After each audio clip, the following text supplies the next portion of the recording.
Good morning विद्यार्थी मित्रों। कक्षा 11 विषय हिंदी आरोह भाग 1। हमारी पहली कहानी है नमक का दारोगा। नमक का दारोगा कहानी मुंशी प्रेमचंद्र द्वारा लिखित है। इनका मूल्य नाम धनपत राय है। जन्म सन 1880, लम्हे गांव, उत्तर प्रदेश।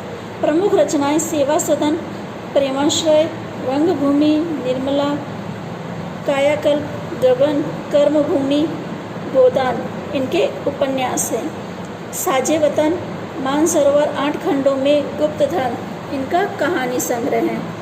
करबला, संग्राम, प्रेम की देवी इनके नाटक हैं। कुछ विचार, विविध प्रसंग इनका निबंध संग्रह है। मृत्यु सन 1936। प्रेमचंद्र हिंदी कथा साहित्य के शिखर पुरुष माने जाते हैं। कथा साहित्य के इस शिखर पुरुष का बचपन अभाव में बीता। स्कूली शिक्षा पूरी करने के बाद पारिवारिक समस्याओं के कारण जैसे तैसे बीए तक की पढ़ाई की।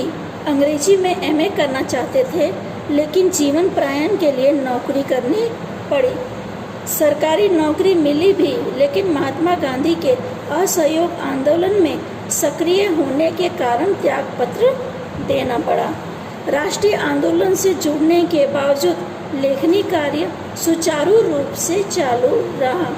पत्नी शिवरानी देवी के साथ अंग्रेजों के खिलाफ आंदोलनों में हिस्सा लेते रहे। उनके जीवन का राजनीतिक संघर्ष उनकी कविताओं में सामाजिक संघर्ष बनके सामने आया, जिसमें जीवन का यथार्थ और आदर्श दोनों था। प्रेमचंद्र का जो जीवन था या जो शुरुआती समय था वो तकलीफ में या अभाव में बीता। जैसे तैसे उन्होंने पढ़ाई पूरी की, उसके बाद उन्हें नौकरी मिली, पर महात्मा गांधी के असहयोग आंदोलन में जुड़ने के लिए उन्होंने नौकरी से त्यागपत्र दे दिया और अपनी पत्नी के साथ अंग्रेजों के खिलाफ आंदोलन में जुड़ गए।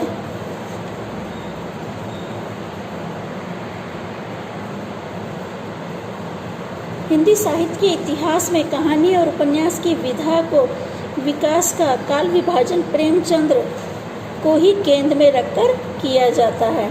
यानी जो हिंदी साहित्य को 3 भागों में बांटा गया है वो प्रेमचंद्र को मध्य में रख के बांटा गया है। पहला है प्रेमचंद्र पूर्व युगीन, दूसरा प्रेमचंद्र युगीन और तीसरा प्रेमचंद्र उत्तरोयुगीन। यह प्रेमचंद्र के निर्विवादित महत्व का एक स्पष्ट प्रमाण है। वस्तुतः प्रेमचंद्र ही पहले रचनाकार है जिन्होंने कहानी और उपन्यास की विधा को कल्पना और रोमानियत के धुंधले से निकालकर यथार्थ की ठोस जमीन पर प्रतिष्ठित किया। यथार्थ की जमीन से जुड़कर कहानी किस्सों गोइयों तक सीमित न रहकर पढ़ने पढ़ाने की परंपरा से भी जुड़ी। इसमें उनकी हिंदुस्तानी यानी हिंदी और उर्दू मिश्रित भाषा का विशेष योगदान रहा।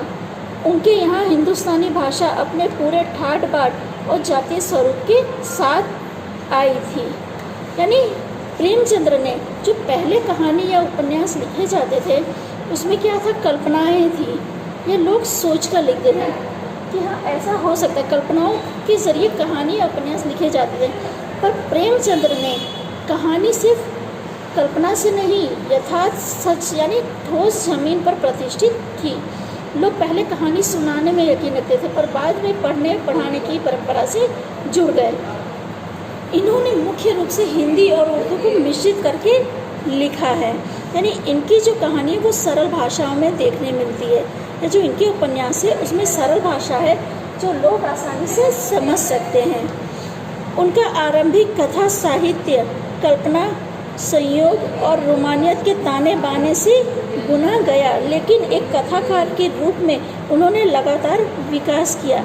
और पंच परमेश्वर जैसी कहानी तथा सेवा सदन जैसे उपन्यासों के साथ सामाजिक जीवन को कहानी का आधार बनाने वाले यथार्थवादी कला के अग्रदूत के रूप में सामने आए। यथार्थवाद के भीतर भी आदर्श उन्मुक्त यथार्थवाद से आलोचनात्मक यथार्थवाद तक की विकास यात्रा प्रेमचंद्र ने की। आदर्श उन्मुक्त यथार्थवाद स्वयं उनकी ही गढ़ी हुई संज्ञा है। यह कहानी और उपन्यास के क्षेत्र में किए गए उनकी ऐसी रचनात्मक प्रयोग पर लागू होती है जो कटु यथार्थ का चित्रण करते हुए भी समस्याओं और आंतरिक विरोधों के अंतर्गत एक आदर्शवाद और मनवांछित समाधान तक पहुंचा देती है। यानी इनकी जो कहानी और उपन्यास थे वो किसी भी तरह लोगों के मन को छू सके ऐसा अंत को व्यक्त करते थे, जिसमें आदर्श भी होता था और लोगों के मन की जो भावना थी वो भी व्यक्त होती थी। सेवादर सदन, प्रेमश्रय आदि उपन्यास और पंच परमेश्वर, बड़े घर की बेटी, नमक का दारोगा आदि कहानियाँ ऐसी हैं बाद की उनकी रचनाओं में यह आदर्शवाद प्रवृत्ति कम होती गई है और धीरे धीरे वह ऐसी स्थिति तक पहुँचे जहाँ कठोर वास्तविकता को प्रस्तुत करने में भी किसी तरह का समझौता नहीं करते।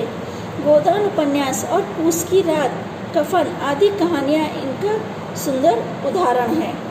यानी पहले वो जब लिखते थे तो लोगों के जीवन को उसमें व्यक्त करने की कोशिश करते थे, पर धीरे धीरे वो लोगों के जीवन की वास्तविकता या कठोर सत्य को हमारे सामने रखने लगे और उसमें वो समझौता नहीं करते थे, जैसा है वैसा वो लिखते थे। उन्होंने कभी समझौता नहीं किया, कठोर वास्तविकता को हमारे सामने हमेशा रखने की कोशिश की। यहाँ दी गई कहानी नमक का दारोगा का प्रथम प्रकाशन 1914 ईस्वी प्रेमचंद की बहुचर्चित कहानी है।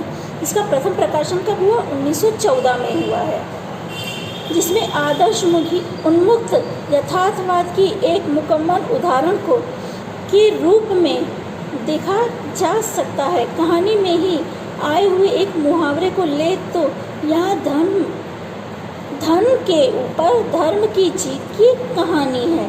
यानी यहाँ पे ये दिखाने की कोशिश की गई है कि धन से ऊपर धर्म होता है। धन और धर्म को हम क्रमशः सद्वृत्ति और असद्वृत्ति, बुराई और अच्छाई, असत्य और सत्य इतना भी कह सकते हैं। कहानी में इनकी प्रतिनिधित्व क्रमशः, यानी जो कहानी है इसके मुख्य पात्र पंडित आलोपीदीन और मुंशी वंशीधर नामक पात्रों ने किया है। यहाँ के दो मुख्य पात्र इस कहानी के पंडित आलोपीदीन और मुंशी वंशीधर हैं। इन्हीं दोनों के आसपास में कहानी घूमती है। ईमानदार कर्मयोगी मुंशी वंशीधर को खरीदने में असफल रहने के बाद आलोपीदीन अपने धन की महिमा का उपयोग करते हुए उसे नौकरी से मुअत्तल करा देता है, लेकिन अंततः सत्य के आगे उसका शीश झुक जाता है। यानी आलोपीदीन अपने पैसे के बल पे उसे नौकरी से निकाल देता है, पर फिर भी अंत में सत्य की जीत होती है। आलोपीदीन उसे अपनी सारी जायदाद का स्थायी मैनेजर नियुक्त करता है और अपने अपराधी बोझ से भरे हुई वेदना वाणी से कहता है। यानी आखिरी में क्या होता है इस कहानी के अंत में कि जो पंडित आलोपीदीन है वो वंशीधर को नौकरी से निकाल तो देता है, पर उसकी ईमानदारी से खुश होकर उसे अपनी जो जायदाद है उसका मैनेजर नियुक्त कर देता है। कहानी के अंतिम प्रसंग से पहले तक की समस्त घटनाएं प्रशासनीय और न्यायिक व्यवस्था में व्यापक भ्रष्टाचार तथा उस भ्रष्टाचार की व्यापक सामाजिक स्वीकृति को अत्यंत साहसी तरीके से हमारे सामने उजागर करते हैं। ईमानदार व्यक्ति को अभिमन्यु के समान निहत्था और अकेले पड़ जाने की यथार्थ तस्वीर इस कहानी की बहुत बड़ी खूबी है, किंतु प्रेमचंद इस कहानी के अंत नहीं करना चाहते, क्योंकि उस दौर में वे मानते थे कि ऐसे यथार्थवाद आपको निराशावादी बना देते हैं। मानव चरित्र पर से हमारा विश्वास उठ जाता है, हमारे चारों तरफ बुराई ही बुराई नजर आने लगती है। उपन्यास शीर्षक निबंध से इस कहानी के अंत में सत्य की जीत के साथ होता है। यानी वो चाहते हैं कि लोगों को एक संदेशा मिल सके कि सत्य की हमेशा जीत होती है, इसलिए कहानी के अंत में वो सत्य की जीत के साथ कहानी को पूरा करते हैं। आगे की चर्चा हम लोग अगले वीडियो में करेंगे।